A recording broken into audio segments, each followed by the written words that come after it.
Hello, everyone. You are listening to the latest Flyers Talk podcast presented by Great Railing.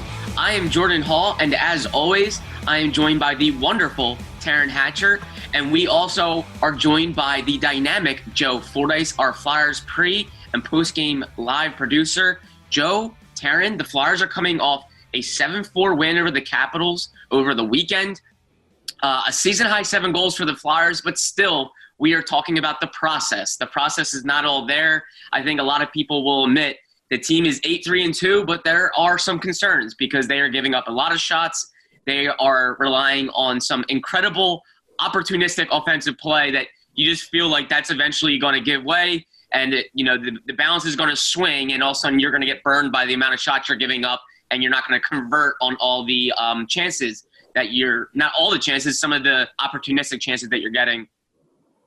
Taryn, what do you make of it? Are you excited that they scored 7 goals and they beat the Capitals in a fun, exciting game? Or are you still kind of holding on to some of those concerns about they're giving up a lot of shots? They gave up 37 to the Capitals. They gave up 4 goals in 2 periods before closing the door in the third. What do you make of it? I'm emotionally exhausted by that hockey game. I tweeted the other day, I was like, I think I hate this game, but I'm not sure. Because something like there's the excitement of the Flyers getting 7 goals, right? Because it's a team that's struggled to create offensively. In terms of execution, I think they must have the highest percentage in terms of like goals scored per shots taken. Because even yesterday, I just pulled up the game sheet, and they had 23 shots on goal yesterday, and they have 7 goals. Mm-hmm. Is that like how? I just don't understand how. And, I think some of the shots, some of the goals from the Caps, you're kind of like, what are you going to do there? Ovi's one shot from the point, Carter Hart wants to stop that, but then Alex Ovechkin's puck coming at you like that, it's hard to stop that. The one that Phil Myers got kind of posterized on that ended up being finished by Tom Wilson, right? That was one where you sit there and you go, well, Phil, that's not Phil's fault. Like Phil's one of the best skaters on the team, so Ovi can do that to anybody. But you do look at, I think there were 2 or 3 defenders down the middle who just did not cover Tom Wilson at all. So that's the frustration of the game, is there's certain things where you can compromise internally with yourself and say, all right, I'm okay with that. That I get it. I get that Alex Ovechkin's going to score goals. And what you have to do is shut down everybody else and outscore them. And the Flyers did half of that. They did outscore them. There's still a lot of issues. And the thing that's hard is that it's like, it's almost like being in school and your math teacher being like, show me your work. Show me how you got to your answer. Show me how you got to the right answer, because I need to know how you did this so that I know you're doing it the right way. And the Flyers are just like handing them doodles that make no sense, but they get to the right answer. And it's frustrating because it does feel like at some point the luck has got to run out, right? At some point it's going to be the best team wins games. And I don't know that the Flyers weren't the better team yesterday, because if you get 6 goals and an empty netter scored on you, like, you're giving up stuff. But they're not the better team in a lot of the games that they win. They're really not. And,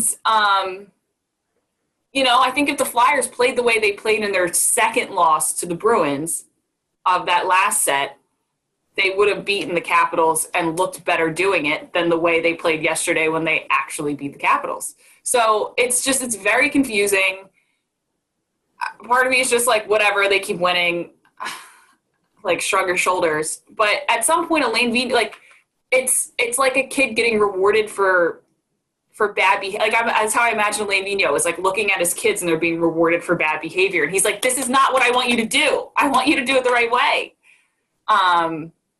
So yeah, I don't even remember what your question was, Jordan, because I'm like I said, emotionally and mentally exhausted from that game yesterday.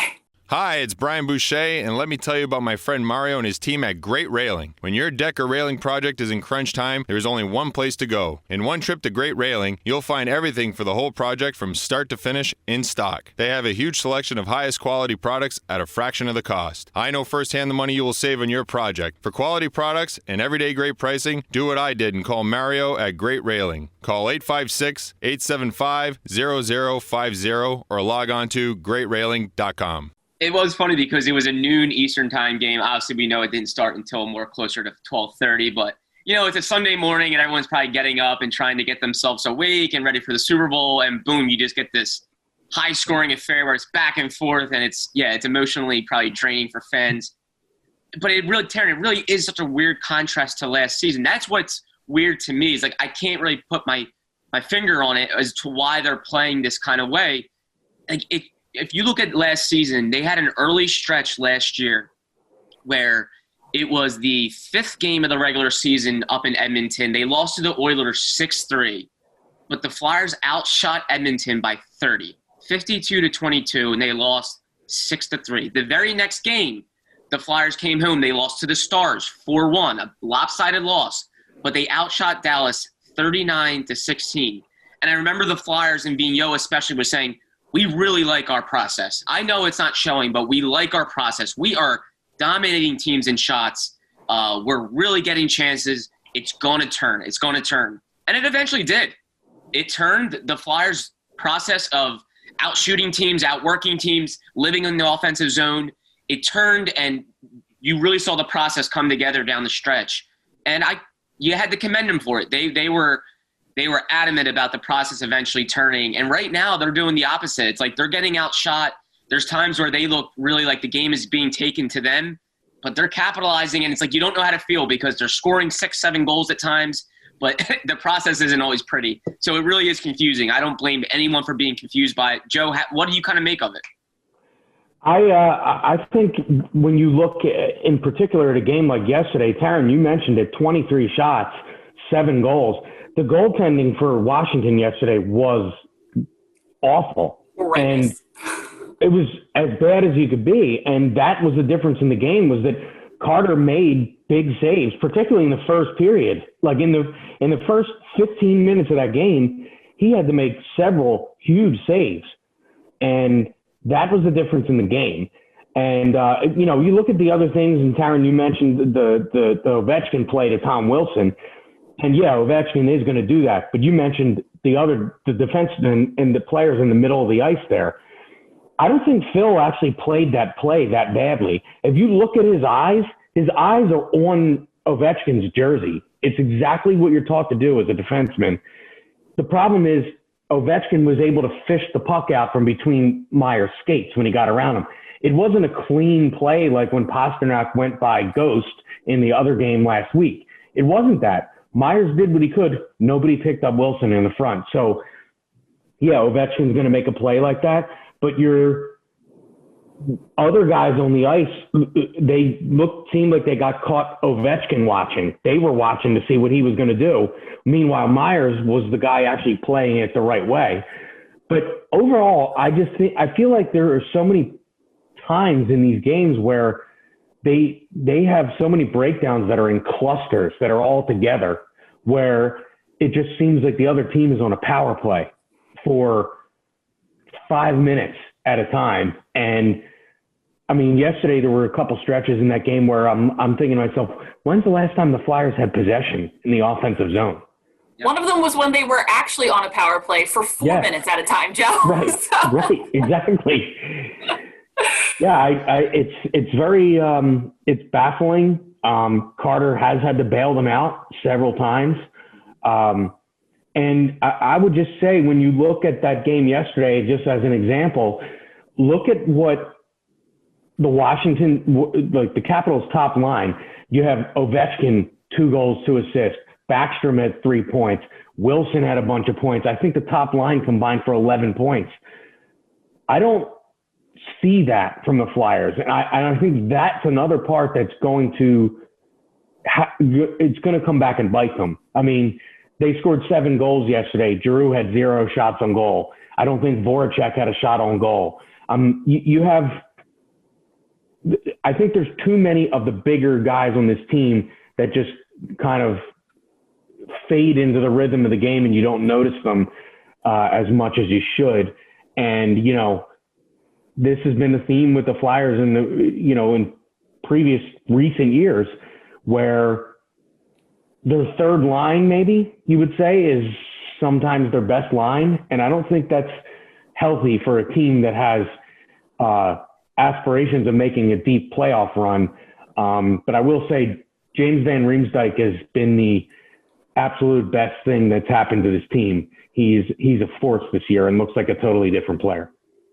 Yeah, he's been a beast. I think I'm pretty sure entering Monday, he was fourth in the league in scoring behind only Draisaitl, McDavid, and Mitch Marner. So the guy's just been incredible. Good for him, because I know he was under a lot of scrutiny last year for just the production that he put up. And Taryn, go ahead. And it's not just the thing, and I feel like we've really highlighted a ton of James, because how can you not? So I don't want to sound like a broken record. But the thing, and I'm trying to remember whose goal it was yesterday, but I tweeted something about it. It's not just, I think James, part of the reason why people resented James as well is I think they think of him almost like a cherry picker. Like, he waits for the power play and he waits in his office and he waits to tip the puck. And that is not what we've seen this year. His hands look amazing. His effort is at the highest it's ever looked. One of the goals yesterday, I'm trying to remember whose goal it was. I'm looking at all the goal scorers right now. One of his goals yesterday, or not goals, assists, he created the whole play. It was entirely his effort along the boards. It was a defensive stop by him, I believe, and then he followed through with the play and created a play out of nothing. Whose goal was it? Do you remember? One of Lawton's goals, Taryn. It was one of Lawton's? Okay. And I remember thinking to myself, and even, Austin, my boyfriend, who's like not a hockey, like, I'll sit there and watch every game today, and he was just like, wow, James is like kind of a bulldog out there. And I was just like, yeah, he is. It's just and that's not really been his thing in the past, at least not in a way that's hyper noticeable, but he's just done it consistently. And people talk about James as being streaky, but when his streak this year seems to be the whole season, so I think everybody will take it. But when the effort is consistent every game, you kind of have to remove that streaky title from him, because one of the games where he had no points this season was his highest effort game, and AV even said it after the game. And it's become, especially, having Sean Couturier back yesterday was like, oh my gosh, we can enjoy hockey games again. So that was nice. But in the absence of Sean Couturier, having a guy who's high skill, high effort like that is so, so invaluable. And it's really showed himself.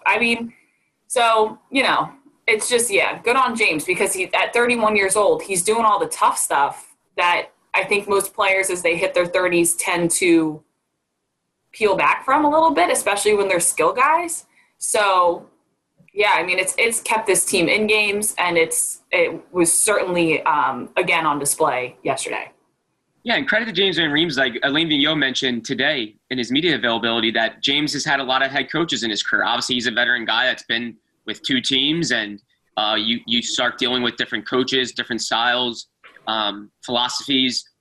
And James Van Riemsdyk signed here when Dave Hakstol was head coach. So he was coming to a system with Dave Hakstol, and then all of a sudden he's dealing with a new coach in Scott Gordon, and then all of a sudden they bring in a new guy, Alain Vigneault. So he's dealt with a lot of turnover and change, and I think he's really adjusted, and good for him. Like you said, Taryn, a veteran guy that's adjusted his style of play.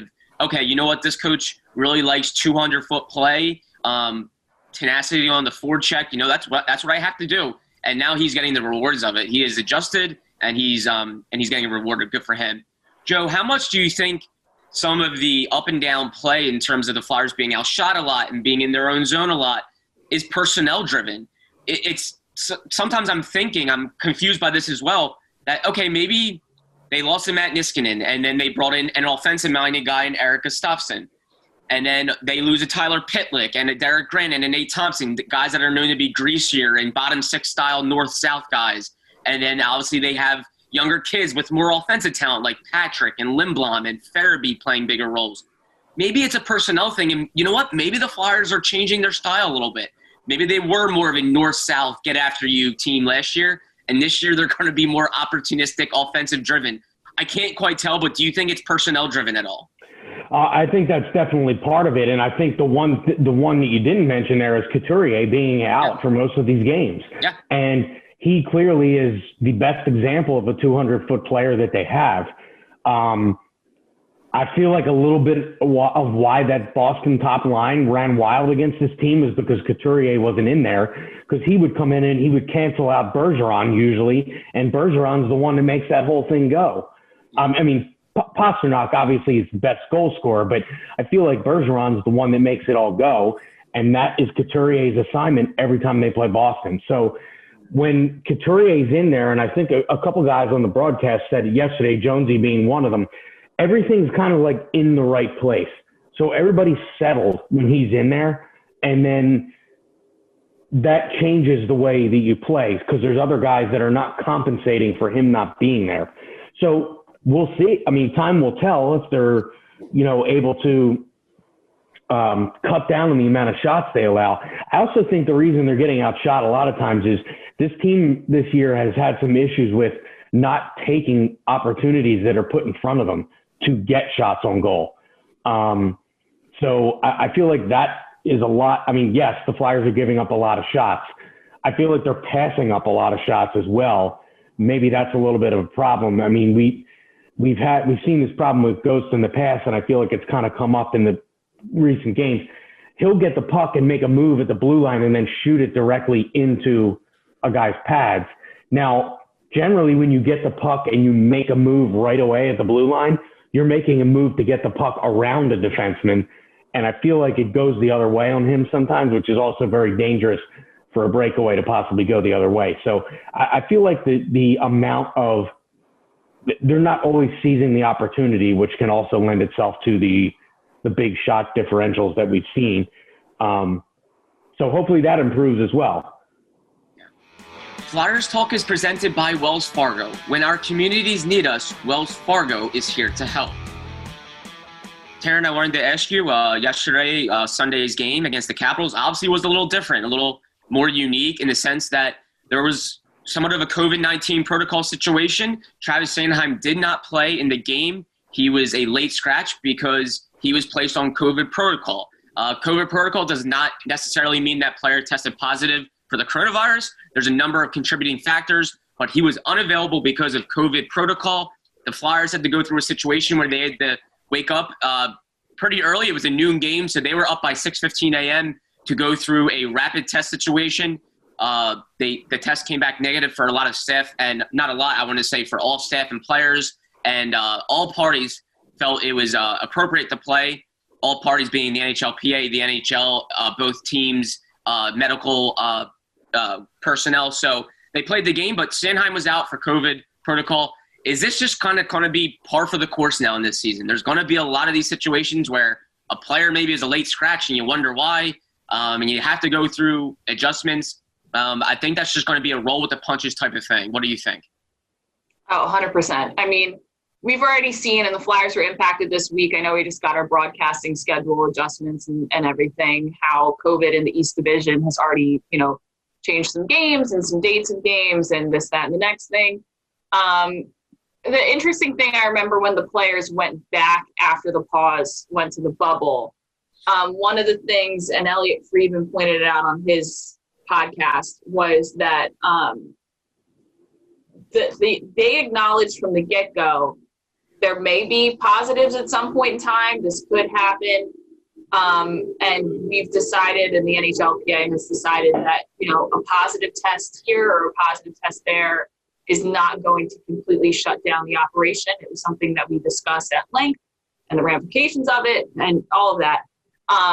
And that's been very much the case, not just in the NHL, but in every league this season. I think the NFL last night, you could just kind of sense it was almost like, oh my gosh, I can't believe we got through this year.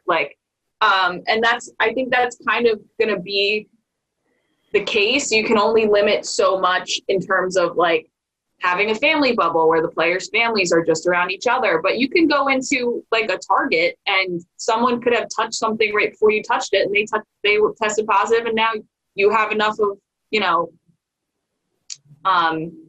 enough of the bacteria in you that your tests come up positive, and you do. You just have to adjust. And I think, you know, I respect everybody's opinion on the matter. I know everyone feels different, but I think for the NHL to say, hey, we're going to get everybody up. We're all going to test you today. And if everybody's good to go and the NHLPA feels like it's okay and the league feels like it's okay and the team on, you know, JVR is representative to the NHLPA. I think if people were uncomfortable, JVR would have been more than happy to say, hey, this is not what we want to do. And the guys all tested and they all tested negative and, you know, ready to go. I don't know how else you do it at this point. Like, everybody's trying to figure it out for the best in their own lives. Like, I've had people who are close to me, you know, test positive like right after Christmas time. And the whole thing is like, okay, well, I can't see you because I'm going into work now and it's NHL season. So if I can't, you know, so I have to go get a COVID test now and make sure I'm negative and then I can go into work. And I can't see you until you test negative. And that's just how it goes, whether it's a relative or whatever. They're dealing with the same stuff we are. And the reality situation is people making the decisions are also human beings trying their best, figure it out. They have epidemiologists on staff that apparently, you know, are giving them guidance. So, because I think there's just too many players in the NHL and this disease is too unavoidable that, yeah, this is reality. This is what we're going to do for the rest of the year. It's crazy to think we're already a week into February. So we've only got a handful more months of this left and people are going to start being vaccinated. So hopefully it becomes less of a problem, but yeah, it sucks. I mean, I think you could see the impact of not having Shane had on Provorov's game earlier. And I think, you know, but that's just, I mean, Washington went without like half of their team at one point. So This is what it is. It's just everybody trying to do their best. And yeah, I don't really have a nice way to wrap this one up because it's just an ongoing thing that's going to continue to happen and we're going to continue to have to address it. And you just hope that everybody's being responsible and can keep it to a minimum because we've seen how it's played out, you know, in Dallas and in Jersey and all across the league. So yeah, and I know, and it kind of obviously, of course, it reminds me of the bubble last season to finish up the Stanley Cup playoffs. And I remember a lot of people were debating the legitimacy of it and will there be an asterisk on this, you know, Stanley Cup winner. And I think a lot of people kind of came to the defense of no, if anything, the team that hoists the cup should get more credit, just given the circumstances in which the playoffs was finished up and how difficult everything was being away from family and the restart. Joe, do you think that will be the case this year? I hope whatever team wins the Stanley Cup this year, I hope they get a lot of credit because it will be deserved given all the circumstances of losing players for a significant amount of games. And I think it'll be a testament to the team's depth and people just saying next man up and no excuses. I hope that that's the case. I think it will be the case, and I think it should be the case. And hockey's no different than all the other sports dealing with it. Taryn mentioned the NFL. I don't think anybody's going to go, well, remember that 7th Super Bowl that Tom Brady won? That was that COVID season, so that didn't count. Yeah. I don't think anybody's going to – I mean, if you looked at what happened in the NBA last week, you had Kevin Durant, who's one of the faces of the league, starts to play a game. A test comes back, or his contact tracing came back positive, and I believe Durant already had COVID. And he still got pulled out of a game after he started playing. So, I mean, there's crazy things happening in all these sports, in all these games. Nobody is excluded from that. So you're going to have this stuff come up. And I do think it's a testament to the depth, to the coaching, to all these individual players' readiness to be called upon at any point. We had it wasn't due to COVID, but I mean, look at 2 weeks ago when Sam Moran got put in the lineup. I'm pretty sure he didn't expect that Konechny was going to get benched and Moran would come up and play, but he was ready to go. And I think the same kind of mindset needs to be throughout the whole team because of the volatile COVID situation. Everybody has to be ready to play when called upon and just approach it like, I'm good either way, basically. Make sure you're good either way. I think the taxi squad helps with that, though. Being practicing with NHL players full time versus, being down at Lehigh is such a different situation. But Joe and I were chatting about something the other day in studio, and Jordan, I'd love to get both of your thoughts on it. There was an interesting question posed because of, games having to be pushed back and certain teams having to play X amount of games in X amount of days because of COVID and everything else. When we get to the end of the season, right, and the top 4 teams from each division make it to the playoffs, that's how it works. 4 divisions, 4 teams from each division make it to the playoffs. If team number 2 is about to play, team number 6, and we're in game 50 of the season, and there's really not much movement to be had, let's say, like there's no way team number 2 is going to drop out of the top 4. For the sake of, not forcing exposure and not having to see people and not potentially putting teams in jeopardy right before you're about to go to the playoffs, do you continue to play those games at the end? I think is kind of the question now, because like, let's say, I don't know. I don't want to use our own division. So I'll say, like, let's say Ottawa is the last team in the North Division and Toronto is number 1. And there's no way Toronto's falling out of the top 4. And it's game 53 of the season. So there's 3 games left. And they play the game. And then after the game, there's an outbreak on the Senators. And they just played Toronto. So Toronto all has to get tested. And then their top guys all have to sit. It's like, do you play those games? Like, it's Taryn, a predicament. Yeah, Taryn, I think your scenario you bring up there is an interesting slippery slope, because then all of a sudden, when are you going back to? Like, how many games before the end of the season does this kind of stuff start? So is it, Ottawa is 30 points back of anything with, 18 games left, let's say. So do people start going, well, the rest of their games should just be canceled? Yeah.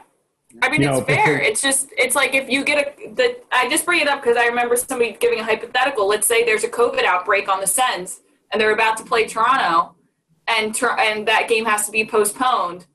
And it's like, well, are we going to even play this game? And then, like you said, it's just snowballs. And you're like, okay, well then how many times are we going to do this? Are we going to figure out every mathematical equation to who can be eliminated and who can continue to fight for a playoff spot? Because then at some point it's like, let's say some of these games that were rescheduled, for Jersey or whatever, that are way later in the season, and then there's an outbreak. It's just the whole thing. These are COVID questions, and I'm sure these are questions Gary Bettman's having to deal with, because I'm sure I guarantee you there's teams that are like, I don't want to be exposed if it's, the last week of the season and I have to get ready for playoffs. And now I have to have a guy who does, pulls a Shane Gostisbehere and is not allowed to leave his apartment. He can't even go train. And then he's out of condition for the first round of the playoffs. Like, I don't know. I'm just getting too worked up now, guys. Well, it's funny because this kind of season, everybody's kind of getting caught up in their own division and not always noticing what's going on everywhere else. But take a situation like the Arizona Coyotes had this last week. They had games postponed. They had games postponed over the weekend. So instead of just not playing for a week, they said, okay, Arizona, you're going to go to St. Louis and play these games that are scheduled in March. You're going to play them now instead. So Arizona had to travel to St. Louis to get some of those games in. The scenarios you bring up, Taryn, say they happen later in the year, and there's not room on the calendar to move these games up, those games back, and you don't have all these, there's not room for the puzzle pieces to make sense. So then what do? Do they just cancel those games? That's the question. Do they just say, right?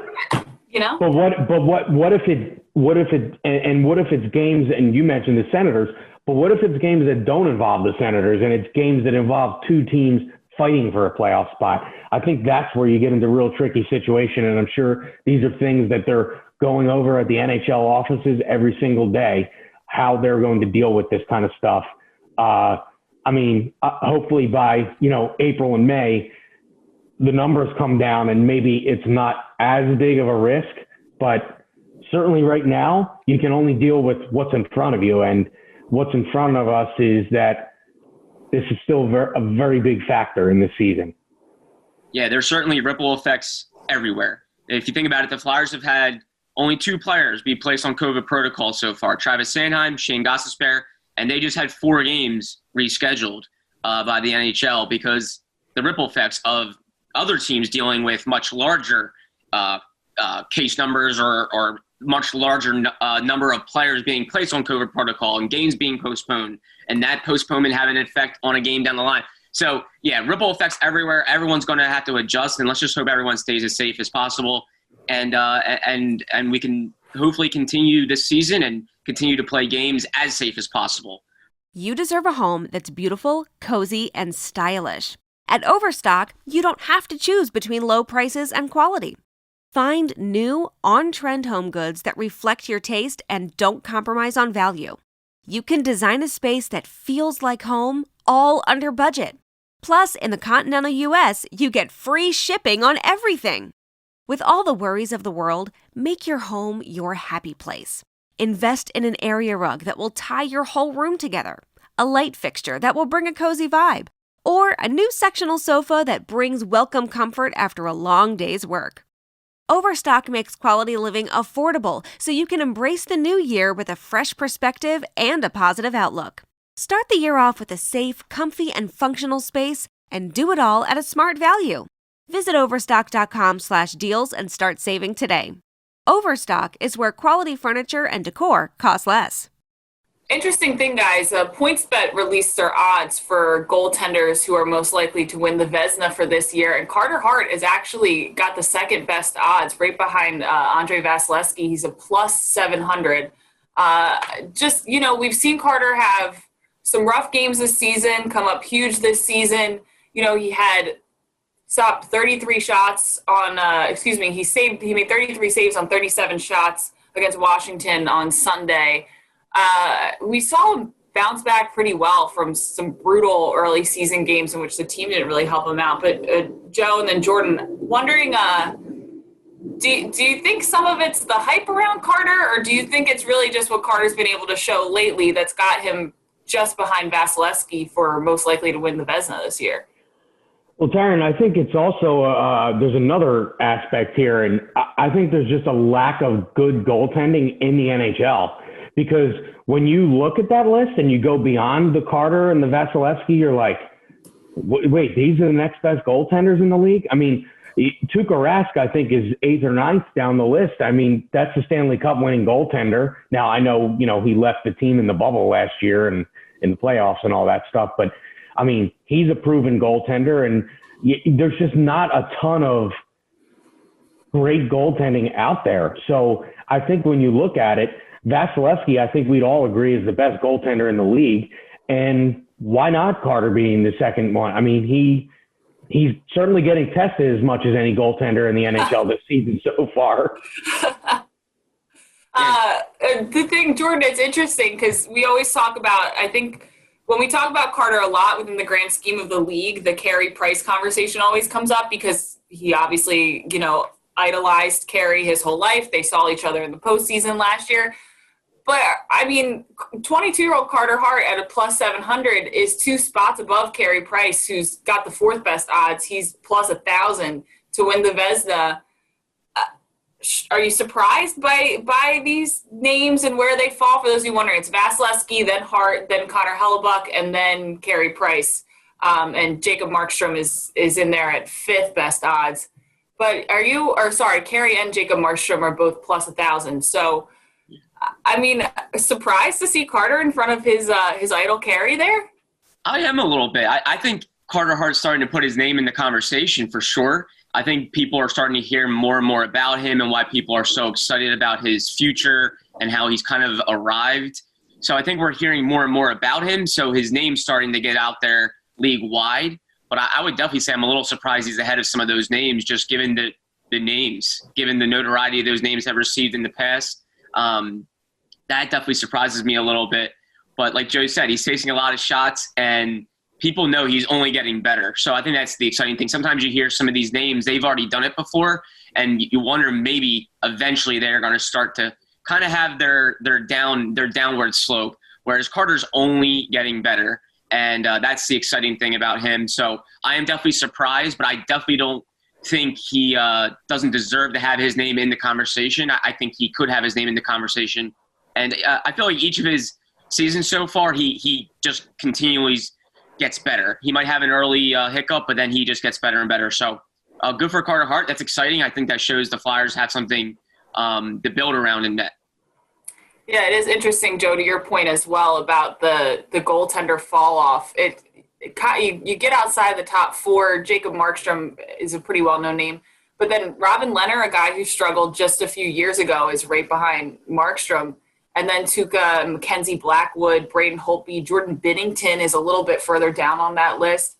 It is interesting, the drop-off this year when it comes to the goaltender position. For those of you who wanted to check it out, of course, you can go to pointsbet.com. We're looking at the PointsBet odds for which goaltender is favored to win the Vezina this year. As we mentioned, Carter Hart, second best odds, plus 700, 22-year-old Carter.